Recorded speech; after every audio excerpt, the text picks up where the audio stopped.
Good morning. Prosecutors are pushing for the death penalty for the captain of the SO-YOUN ferry, the ship responsible for the some 300 deaths.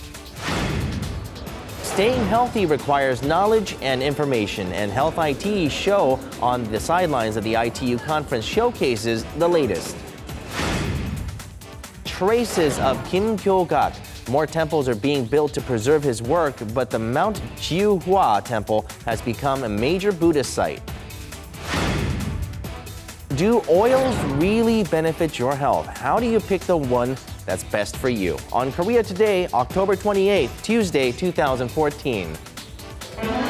From Arirang News, this is Korea Today. And a good Tuesday morning to you all. Welcome to Korea Today. I'm Kim In-jung with Kim Young and Jin-ju. Do you like spacing out? Yes, We do it all the time. Yes. Right? Well, there was a competition that was held yesterday on who can space out the best. Yep, it's interesting competition. Yeah, it's the Mongterigi competition. Right there, you can see people spacing out, right? 45 people between the ages of 9 to adults in their 50s participated at the Seoul Square This priceless expression. And he is spacing out well. Every 8 minutes, they actually check the pulse to see if your heart rate went up. And if it went up past a certain amount, you were disqualified. Right, and this whole stopping by could put a sticker on the person that they think is spacing out the best. And a 9-year-old kid won the competition. And this whole event was aimed at encouraging people to have the moment to zone out in this very competitive and rapidly changing society. How about we take a breather also this morning and space out just for 2 to 3 seconds there. There?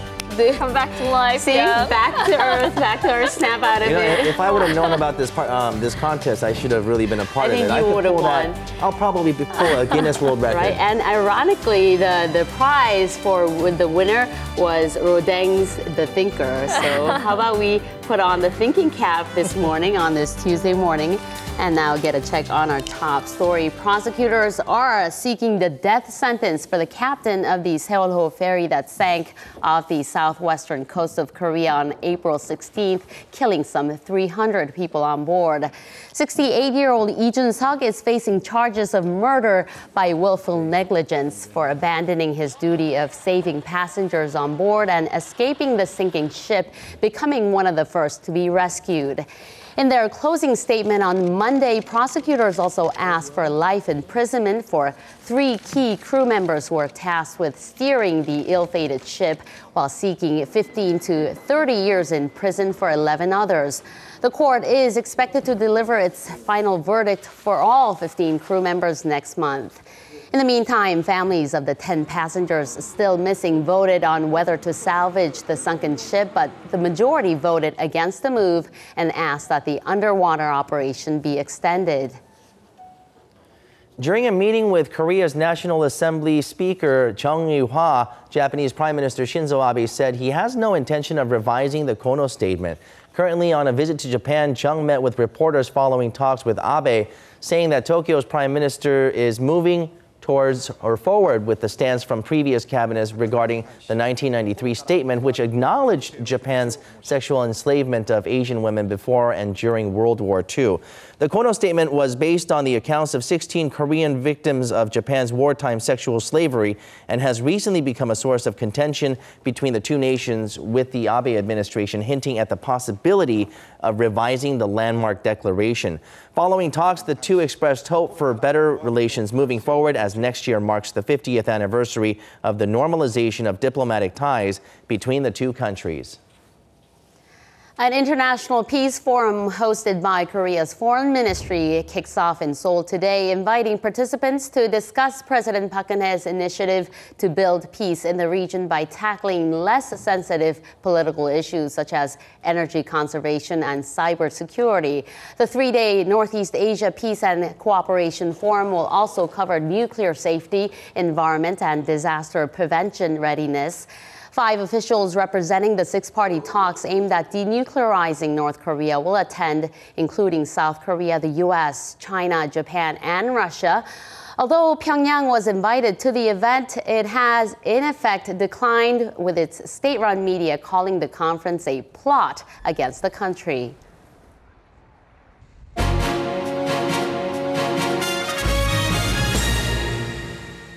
An exhibition showcasing the latest healthcare technologies opened yesterday at the venue of the 3-week International Telecommunication Union Conference in Busan.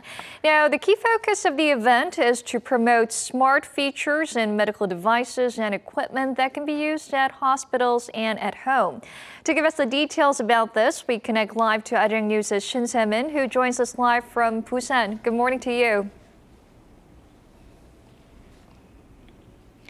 Good morning, Chinju. Yes, the Health IT Show, as the name suggests, is where you'll be able to see the latest the merging of the healthcare services with technology. Now, the technological development has made our lives much more convenient, and it is no surprise it has done the same for the field of medicine. Now, one doctor says it's not just an apple a day anymore that keeps the patients away from the doctors or doctors away from the patients.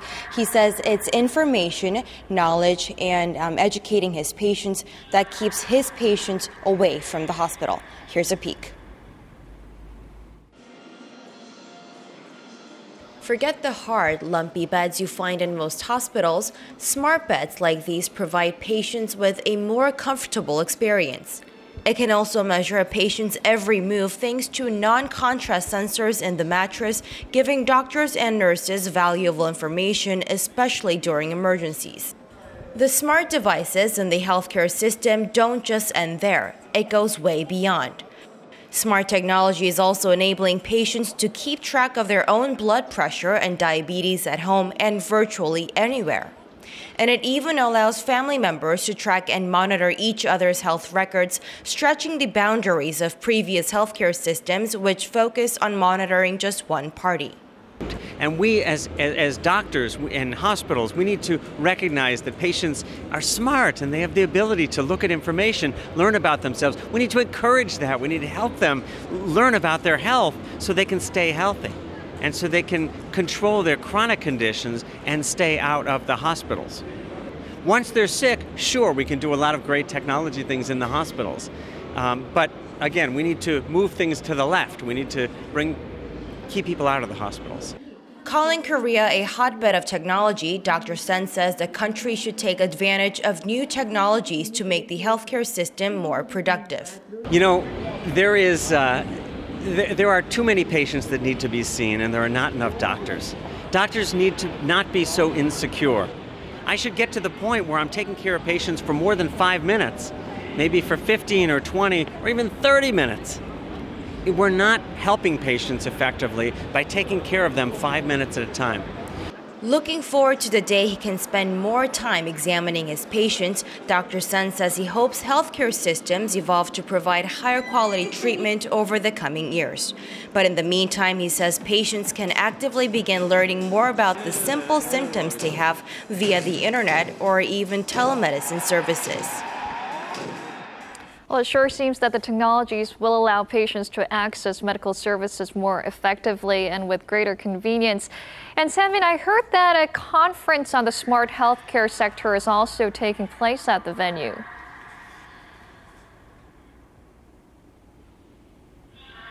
Correct. Healthcare services, hospitals, and companies have set up booths to showcase their latest technologies, and even in simulation rooms, while a conference continues to hold on the sidelines to discuss possible future directions for smart hospitals and smart home care systems. And also yesterday, a fashion show took place on wearable devices related to healthcare systems, grabbing a lot of attention on the site. On the ITU front, and just yesterday also, Korea has been elected as the council member to the ITU for a 7th time so far, and as part of the 48 members nations as well, alongside China and India. Chinju? All right. Thank you, Se-min, for that story this morning. That was Arirang News' Shin Se-min reporting live from Busan on the Health IT Show, which is being held alongside the ITU conference.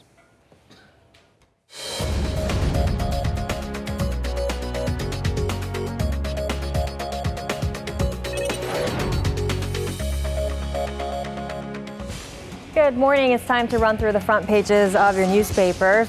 Now, on all the papers this morning is a set of measures unveiled by the ruling Today Party yesterday to reform the pension program for public officials in a way that can help reduce the government's growing pension deficit. This is a controversial issue here in Korea. We'll take a look at it first on 조선일보. And the headline reads, ruling party proposes pushing back receipt of public servant pension to age 65. So the Today Party announced its public sector pension reform plan yesterday, which centers on delaying the starting age of pension payments for public officials to the age of 65 from the current 60. And another factor, under the revision, pension benefits of lower-level civil servants will be cut back relatively slightly, while those of high-level officials will be scaled back significantly. Taking a look at these two images now, the bill proposing the changes was announced by Today Party Chairman Kim Woo-sung, its chief proponent. In the meantime, the Government Employees Union announced in a press conference that they oppose this reform bill, declaring it will launch a nationwide campaign of resistance. Now, the other news that's been making headlines on pretty much all of the papers also this morning is the news of the Seoul ferry captain. Let's take a look at this on Gwanghwamun Shinmun. And the title says, prosecution seeks the death sentence for Seoul ferry captain who failed to rescue anyone. Now, you heard about this towards the top of the hour, but a few more details here. Aside from the death penalty sought yesterday for Captain Lee Jun-suk, if we take a look at these sub-headlines, you can see that the prosecutors also asked the court to sentence 3 crew members, including the first mate, surnamed Kang, to life in prison for the same charge. Also, prison terms ranging from 15 years to 30 years were demanded for 11 other crew members, including the first engineer, surnamed Son, who have been charged with abandonment and violation of a Ship Safety Act. The court is scheduled to deliver rulings on these 15 people on the 11th of next month. Now on to 중앙일보 now for this story towards the bottom. Tragic news. We'll go to slide to that story again. Tragic news from last night regarding the singer Shin Hae-chul. The article is titled Rock Star Shin Hae-chul Passes. Now at the age of 46, Shin, who represented the Korean rock scene throughout the 90s, died of heart failure at 8:19 p.m. yesterday. In fact, he was pronounced dead 5 days after falling into a coma following a massive heart attack last Wednesday. Now, this came after an emergency procedure the singer underwent for problems in his intestines. The news of his death shocked fans as this charismatic rock singer fell unconscious just 4 months after releasing his latest album, Reboot Myself, the first actually in 6 years. Now, many are mourning the loss of this great musician here in Korea and sending their condolences. And finally, we'll turn to some business news on the Korea Economic Daily. To the side story here on the very super rich people here in the country. Now, this is called Massive Exodus from Banks by Super Rich, nearing $1 billion in 6 months. The paper says a huge bulk of money has been taken out of fixed deposit accounts at local banks just in the last half year alone, as wealthy people possessing large fortunes could simply not endure the low interest rates. Taking a look at this graph right here, they have been breaking away from their fixed deposit accounts, holding a balance of more than $500,000 since the end of March of this year. You can see the dwindling number of such accounts up until the end of last month. And that was a look at our local headlines for this Tuesday. Now following are the stock numbers from Monday.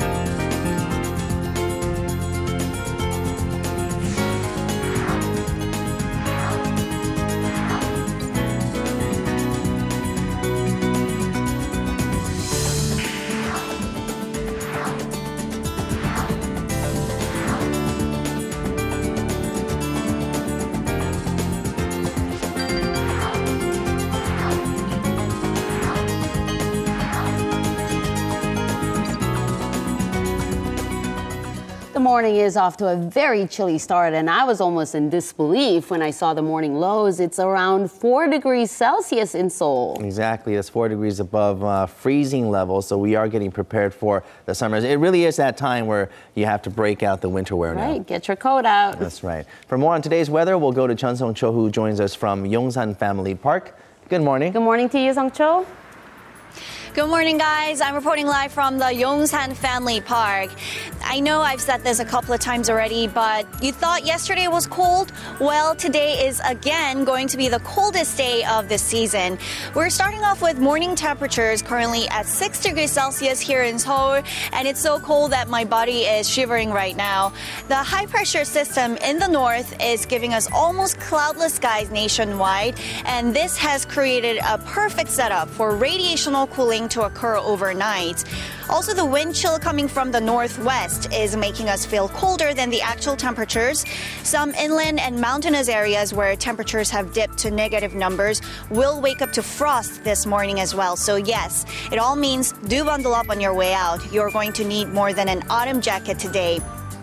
People will need to take some extra precautions as well if you're in parts of Gangwon-do province as the dry weather continues on from last weekend.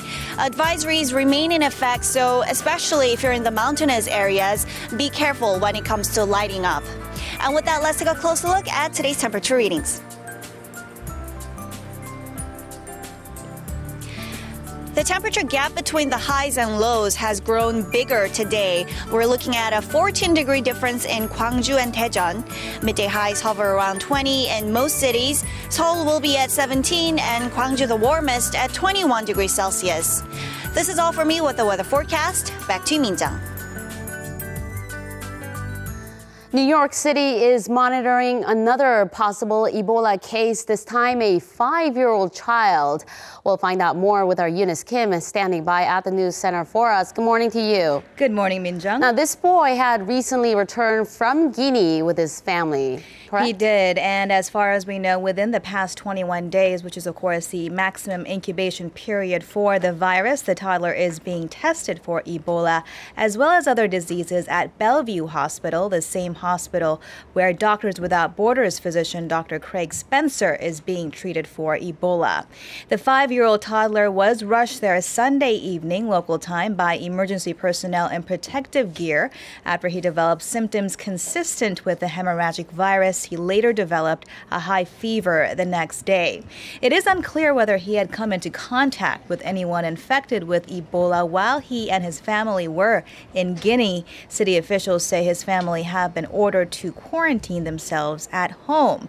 Now, this as an American nurse who has served in Sierra Leone is finally on her way back home to Maine. She was released from her weekend-long mandatory quarantine at a New Jersey hospital despite testing negative to Ebola. Casey Hickox has been an outspoken critic against the routine 21-day quarantine measure applying to travelers from Ebola-affected countries in West Africa. She and her human rights lawyers said they would file a federal lawsuit against the measure. U.S. President Barack Obama will use his executive powers this time to build up his country's advanced manufacturing sector. President Obama met with his Council of Advisors in Science and Technology on Monday as the White House announced that the Departments of Defense, Energy, and Agriculture, together with NASA, would invest $300 million to nurture growth in emerging technologies such as developing composites, bio-based materials, and digital manufacturing. The move would be supported by the National Science Foundation, which will establish centers for excellence in manufacturing research, while the Departments of Labor and Commerce will run grant competitions to spur innovation. Let's get an update on the situation in Hong Kong. It seems like tensions aren't going anywhere, and protest leaders are now mulling over their next move. Right, it wasn't clear yesterday if that suspended referendum referendum that was to decide how to move forward on offers by city officials would happen at all. One of the leaders has since indicated that it could be revived, but for now, organizers are focusing their efforts on collecting opinions at the street level in so-called chat groups at the protest sites.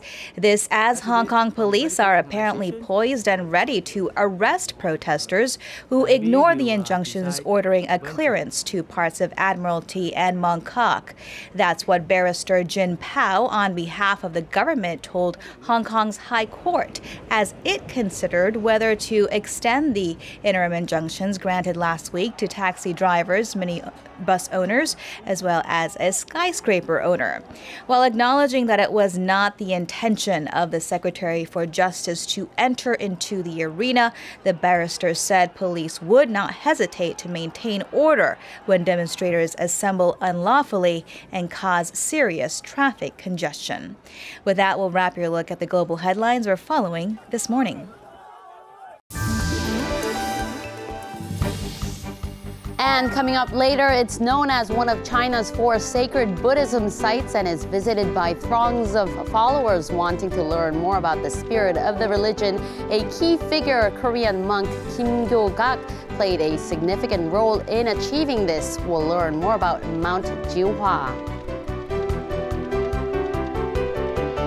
The DMZ has long been a source of tension for Korea, but recently there has been an exhibition that aims to change all that to try to bring peace to the Koreas and also let people see what war and destruction can do to a country. And joining us is Im Yoon-hee to tell us a little bit more about that. Good morning, Good morning. That's absolutely right. So the exhibition's called the Parkview Peace Station, and it takes place near the DMZ. Now, next year marks 70 years since the two Koreas have been divided, and so this exhibition aims to bring awareness to that along with a sense of peace, like it said in the name. So take a look.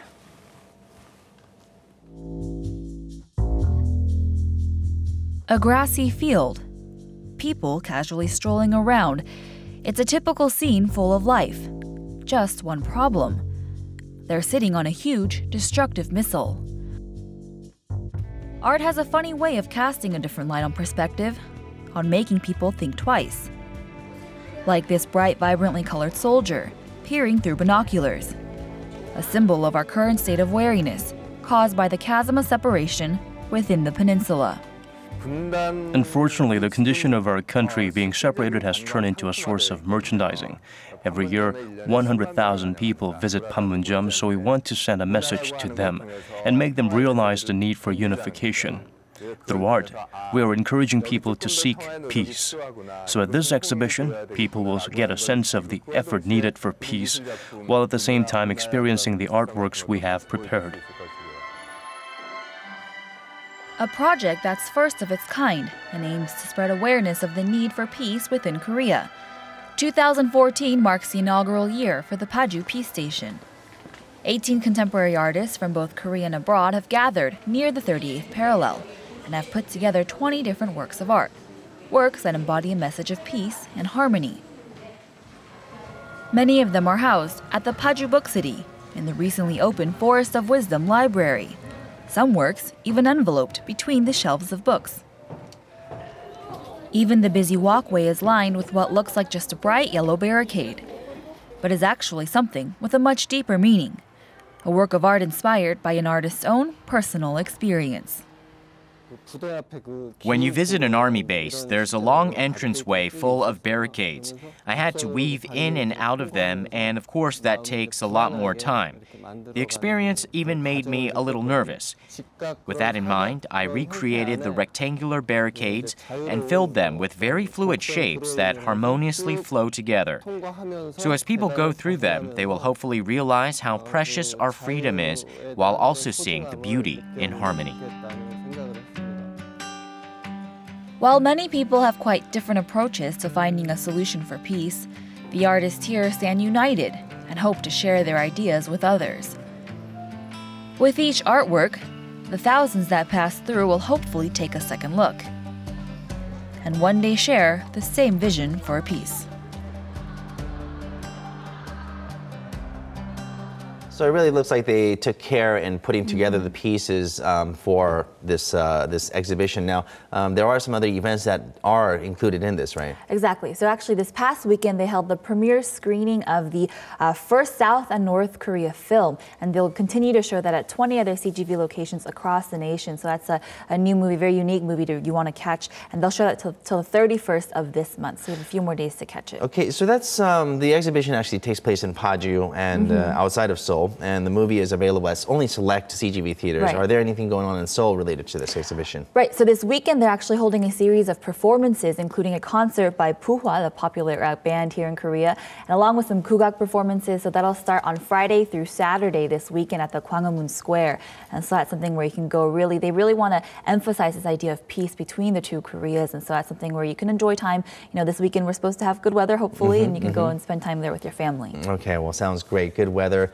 And also you should take advantage of the weather until it gets a little bit too cold, right? All right, thank you very much, Uni, for joining us. You're welcome.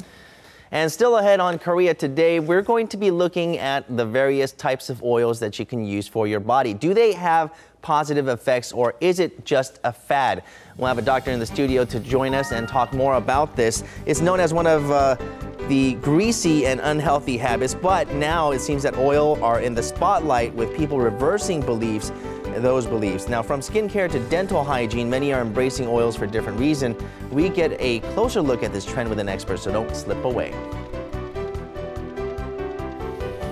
Now, yesterday we saw how Korea's Buddhist monk and prince of the Shilla Kingdom, Kim Gyo-gak, went over to China, Mount Jiuhua in Anhui province, to be more specific, back in the 700s. And we could definitely see the important role he played in bridging the two countries until now. That's right. And Mount Jiuhua has a special meaning for Koreans as well, seeing how a Korean monk has greatly contributed to the Chinese Buddhist culture and is being honored by the Chinese people to this day. Now, many relics and traces of Kim remain there. So today we'll take a closer look at Mount Jiuhua and how it has become a major Buddhist Mecca in the world.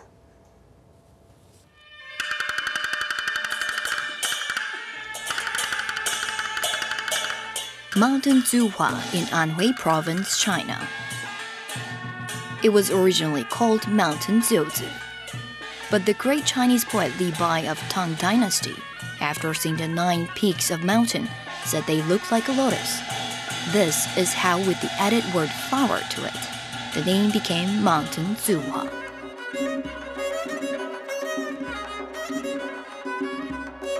Here there are 99 temples and about 10,000 statues of Buddha. It's also one of the 4 sacred mountains of Buddhism in China. Roughly 1,500 Buddhist monks live in this mountain, engaged in ascetic practice. And there's a reason why the mountain became one of the 4 major sacred sites. Mount Jiuhua has been one of the 4 sacred mountains of Chinese Buddhism since the Tang and Ming dynasties. When Kim Gyo-gak came to China from Korea, he was captivated by the scenery of Mount Jiuhua, where he settled to continue his asceticism.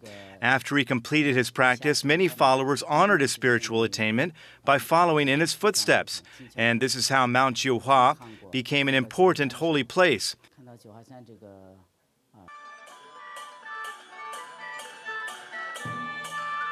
Jiuwen Temple is the largest in Mountain Jiuhua. A grand mass with monks and Buddhist followers is held every day to worship Siddhi Garva and Kim Gyo-gak. Everything here relates back to Kim Gyo-gak. In every corner of the mountain, you can feel the spirit and vestiges of the monk who helped Buddhist culture flourish in China.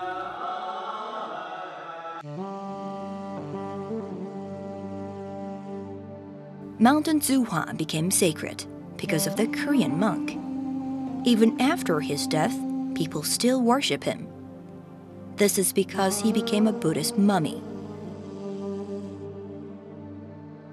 A Buddhist mummy, also known as flesh body bodhisattva, is when the body of a monk is positioned in the shape of a lotus and gilded.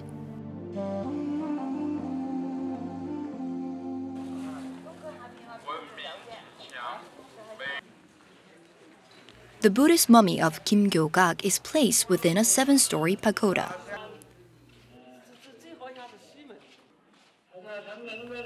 A sign of just how precious the people of Mountain Jiuhua regard it to be. Many visitors from around the world come here to be closer to the Buddhist mummy of Kim Gyo-gak. Recently, more visitors come from Southeast Asia and Korea on a pilgrimage to the sacred mountain. A Korean prince traveled to China and became a Buddhist mummy after his aesthetic practice. Though it's in another country, I think Koreans can pay respect to him with a sense of pride. I think it'll bring greater unity between Korea and China in Buddhism. I don't know how long I'll live, but I'm so happy and honored to be here that I almost cried. I heard about the story of the Shinla prince Kim Gyo-gak who came here and prayed, entering nirvana at the age of 99. I'm overwhelmed with emotions actually seeing the place. The greatest feature that sets Mountain Jiuhua apart from other Buddhist sites is the Buddhist mummy of Kim Gyo-gak. Longevity Palace is located in the second peak of Mountain Jiuhua. Here, you can see another Buddhist mummy. Longevity Palace enshrines the mummy of monk Wusha, who became a monk at 24, the same age of Kim Gyo-gak. During the 100 years of asceticism, he never left home. Just like him, his body did not decay even after 3 years. So he's considered another manifestation of Shitigaba. That's why we have him here at Longevity Palace. Mountain Jiuhua is the only mountain in China that enshrines Buddhist mummies.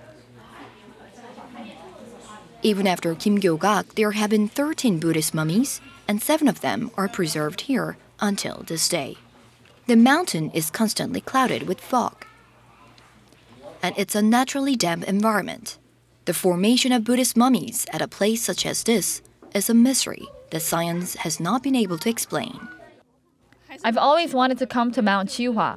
It's really thrilling to be here, and I think Shitigaba Kim Gyo-gak was a great man. There are so many things I should learn and follow.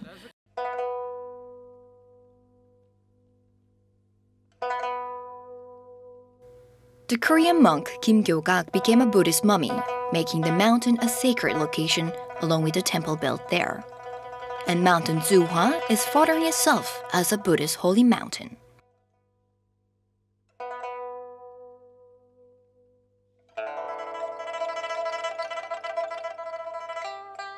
Every year, some 60 followers become Buddhist monks from Mountain Jiuhua. Many are trying to follow Shitigaba Kim Gyo-gak's generosity and practice of asceticism.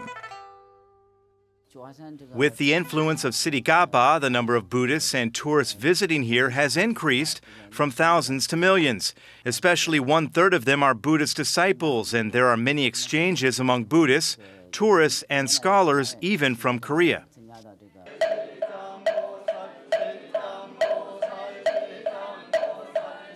There are many Korean monks who have been traveling to China for many years to worship Shitigaba Kim Gyo-gak. They not only feel pride, but the need to shed more light on his work. Kim Gyo-gak is the most revered figure in Chinese Buddhism. As his descendant, I feel so proud, but we don't have much data on him. It's a real pity. So whenever I come here, I feel sorry, although at the same time, I'm so proud of his achievements.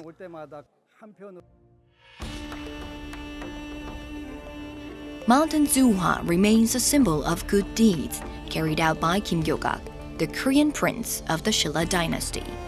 The reason why it has stood as a sacred ground in the country for over 1,000 years is because it carries Kim's spirit of dedication.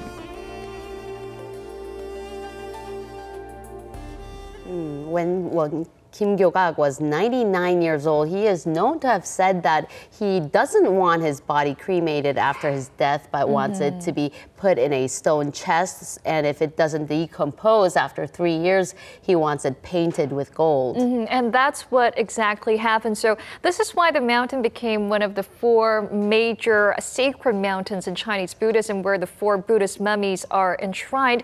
Now, these 4 sites have been attracting visitors from all around the world as the mountains offer beautiful scenery as well as many Buddhist relics. That's right. Well, that was our special coverage on Kim Gyo-gak and his great contribution to Chinese Buddhism. Coming up next is our daily news sum up.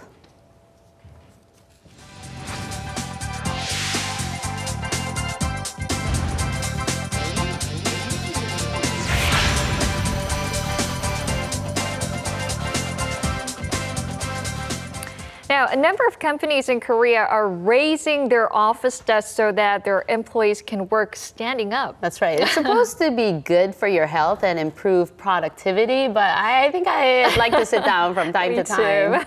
Tommy Sorang joins us standing up. Good morning to and you. a healthy posture. Good morning. So it's the latest trend in office ergonomics. You know, we've had those yoga ball chairs. Do you remember those? Yeah. And then, you know, you've had the trackball mouses and so on. They all came and went. Now it's these standing desks. So there are 3 types, ones that are fixed height, ones that are variable so that you can alternate between standing and sitting.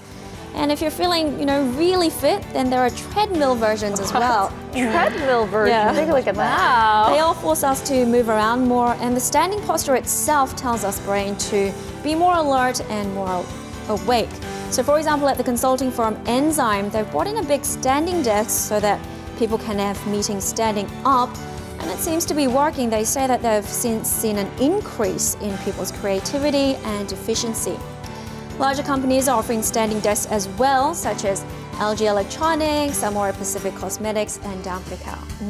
It will definitely help you lose weight by working all day standing up. Maybe, but lose your legs in the process. Lose your knees as well. Right. And you know, they say that if you're going to switch to these standing chairs for different reasons, such as losing weight, doctors say that, you know, do it gradually, make the transition gradual. For example, you know, using it 30 minutes more every day so that it's not such a shock to your system.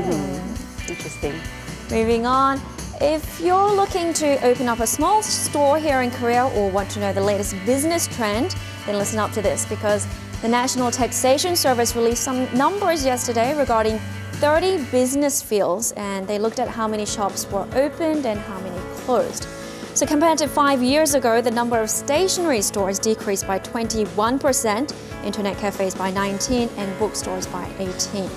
Now, if we take stationery stores as an example, the biggest reason for their decline is that nowadays schools provide a lot of the supplies that before students had to supply themselves. On the other hand, fast food restaurants, convenience stores, and mobile phone stores all increased in their number. It's really hard to come across a bookstore these days, because I guess people order books online on the internet as well. Exactly, because online they offer big discounts and they offer free shipping as well. So it's very hard for the corner bookstores to keep up and survive the competition. That's right. And lastly, coffee bean watches have been trending online. That was one of the biggest buzzwords of yesterday online. So it looks like this. It's a watch and it has a coffee bean mark on it. So it's pretty cute. It's a heart-shaped coffee bean. And it's been trending because a lot of celebrities were seen sporting it as well. We've got Clara, comedian Yoo Jae-seok, idol group, who are they? Rainbow. Rainbow and so on. And what's great about these is that they not only look great, but 30% of the profits go to charities such as orphanages in Mongolia or to projects against human trafficking and so on. For a good cause. It's pretty too. Right. It's very cute. Okay. Thank you, Sorang. You're welcome. And our SJ Lee is standing by for today's sports updates.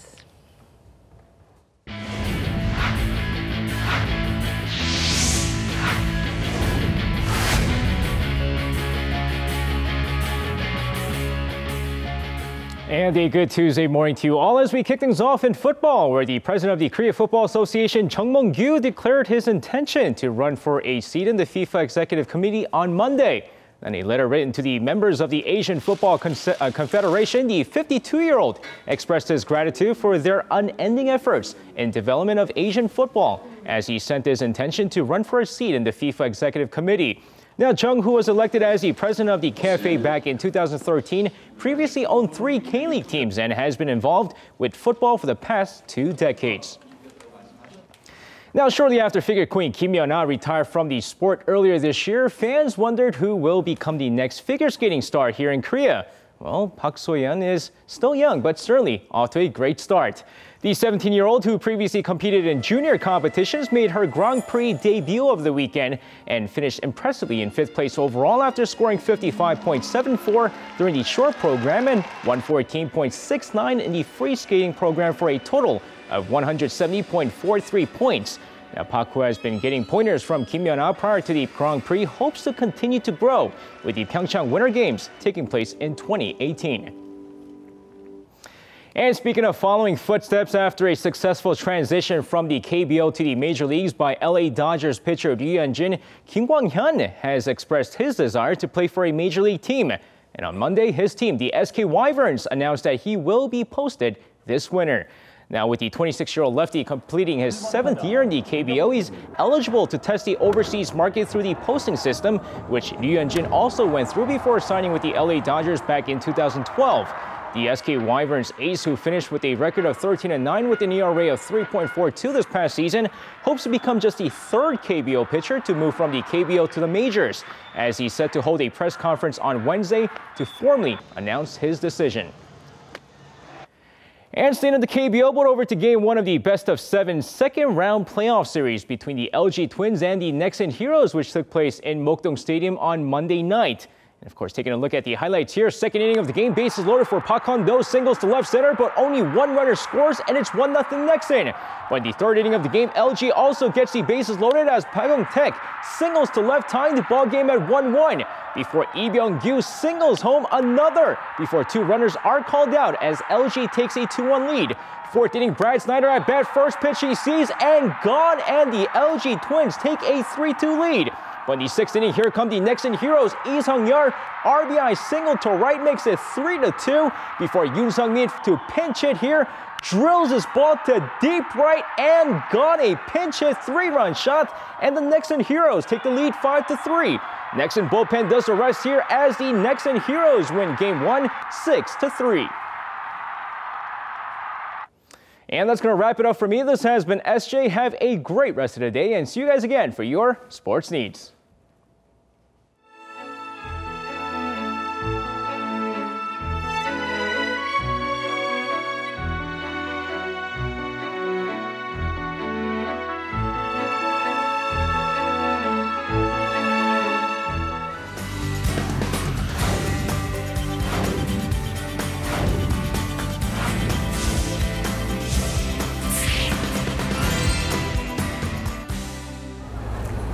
Korea Today viewers, I'm Ashley. Recently, I've been trying to stay away from oily foods as they can lead to various health problems and increase in body weight.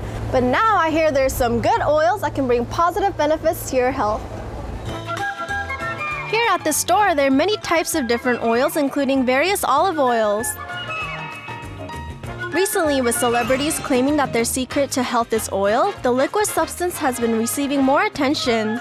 Actress Angelina Jolie is set to start her day with a spoonful of coconut oil in her cereal, and Lee Young-ae has said the key to her healthy complexion has been camellia oil. It's not only that. Flaxseed oil is said to be good for women going through menopause, almond oil for anti-aging, and pumpkin seed oil for delaying age and eyesight. Many oils are becoming increasingly popular. We look at what health benefits these oils may have and how to make use of them.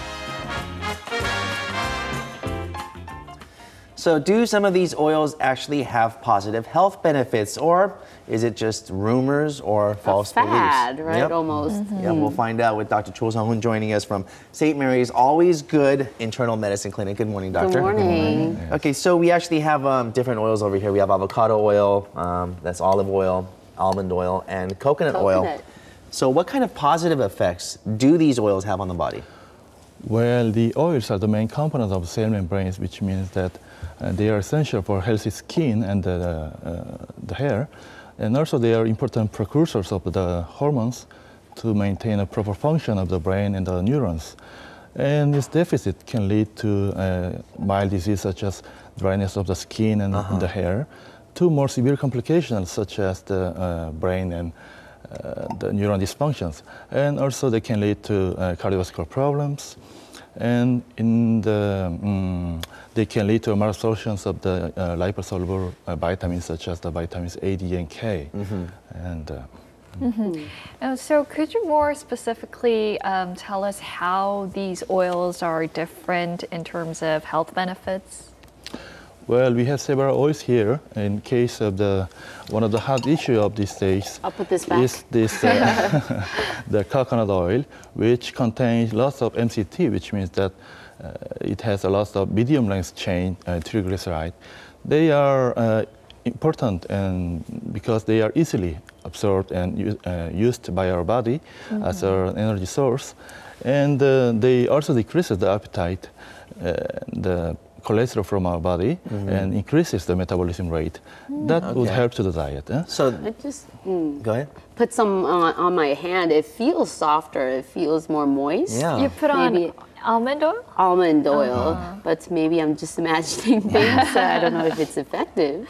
Doctor, you had something else to say? And also, in the case of the olive oils, they are already well known because of their antioxidant properties.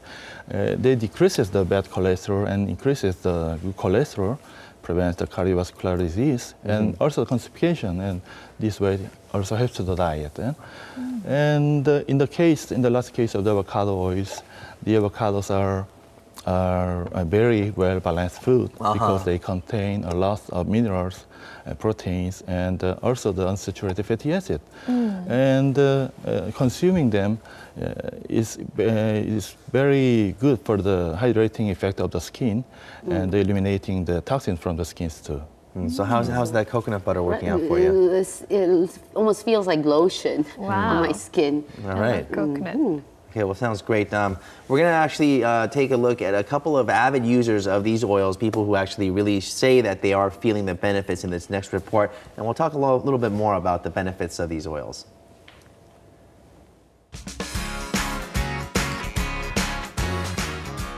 This is SO-YOUN, who loves to use olive oil in her daily life.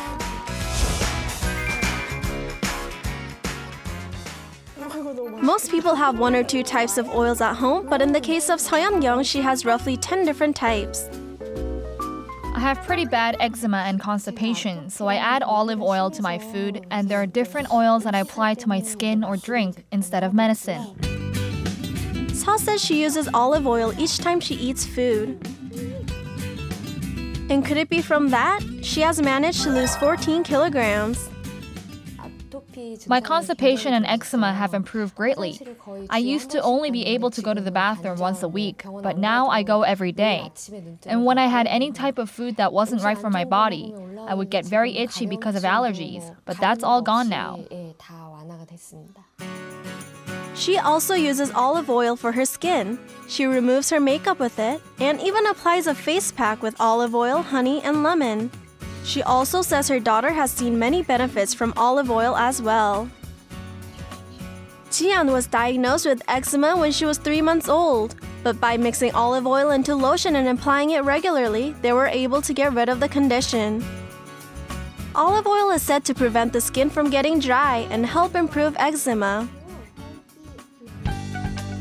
To measure the level of moisturization, we apply the moisturizer on one side and oil with cream on the other. Which came out higher? Surprisingly, there were much greater effect when oil was used. Actually, when you moisturize your skin, you can use either cream, lotion, or an oil. But I prefer to use oils because it penetrates the skin more deeply than other types of moisturizers, and it actually keeps the moisturizer in from evaporating. Also in the spotlight is the practice of oil pulling, which a lot of celebrities have recently mentioned as their secret to staying healthy. But it has stirred up controversy on whether it comes with the claimed health benefits. I heard if you gargle your mouth with oil for about 15 to 20 minutes, it can really make a difference in your dental health. Let's see if it really works. First, we looked at the bacteria level in the mouth before oil pulling. Everything moving here is said to be bacteria. After gargling the mouth with oil for roughly 15 to 20 minutes, we measure the bacteria level again. The bacteria level was still where it stood with no significant difference after oil pulling. Actually, teeth brushing proved to reduce the bacteria levels by a greater degree. Bacteria in the mouth usually exist in tartar or plaque. In order to remove the bacteria, you need a physical means of removal such as teeth brushing or having your teeth cleaned, so swishing oil around your mouth has no effect. Instead of trying out anything and everything, it's more important to find out what really works for you. So that's the key, what works for you. So we saw that gargling really didn't do that much, right, oil doctor? Pulling, right. Yeah, oil pulling. Now, drinking it, though, how much are you actually supposed to drink? You're going to try drinking I'm oil. Gonna actually try. I'm going to try That's this. brave of you, I say. Doctor, how much do you suggest? Should I just down the whole jar? That would be not recommended anyway. Usually when those people have the oil pulling, they are supposed to drink not to drink, keep it in the mouth, about 10 to 20 milliliters of it. Okay, so what if you drink it? Does it not have no, you have benefits? to keep it in the mouth for about 20 to 30 minutes and then drinking doesn't help. Well, 20 to 30 minutes. Let me just try this real quick. Okay, what does that? Does that? You drank it. It's good. Okay. Okay, but 20 to 30 minutes, I can't do that. But so that's supposed to have some oil pulling kind of... has no scientific background. It's not beneficial to really anything. Well, actually, there are many of those important persons who believe that the oil pulling has a scientific basis, but there still is not any scientific basis about the oil pulling being healthy because, in the contrary, there are many scientific background that support that the oil pulling being is not healthy, but also can cause aspiration pneumonia, which means that it can cause infection of the lungs by aspirating the contents inside your mouth. Oh. But usually when you think about losing weight, you think about like staying away from oily and greasy dishes. But like looking at the report, it's odd to see that people have actually lost weight by using oil. So how does it work? I heard some models actually take a cup of, like half a cup maybe of some olive oil and then just drink it just like that. Well, that's because they are the good oils and the bad oils. And in case of the coconut oils, they contains lots of MCTs, which promotes the increase the metabolism rate of our body and decreases the appetite. So by this way, it can help to the diet. And in the case of the olive oil, it's already very well known because they have this antioxidant effect that decreases the bad cholesterol and prevents the constipation, which also would help to the diet. Okay, we saw Minjung actually put some in the oil. Wow, soft skin, right? Right, on this it does work. This hand. Are there certain oils that go better with certain skin types? For example, I don't know, maybe corn oil for her, maybe canola oil for her, motor oil for me. For your face, you want to? It's really good. It makes it softer and just... Knock yourself out. Okay, fine, be that way. And what are I'm sure consuming oil, everything has to be done in moderation. What are some of the things that people need to keep in mind? Well, you have to know that usually oil-free products are being recommended for those people with oily skin. But many of those people with oily skin are because they are secretors of the sebum because they already have dry skin. So for those people with dry skin with a lot of sebum, it is recommended to apply some oils from the argan and the tea trees. But the excessive application of the oil products can lead to a vicious cycle of skin dryness because your skin can believe that as there is already too much amount of oil, it can stop secreting the sebum.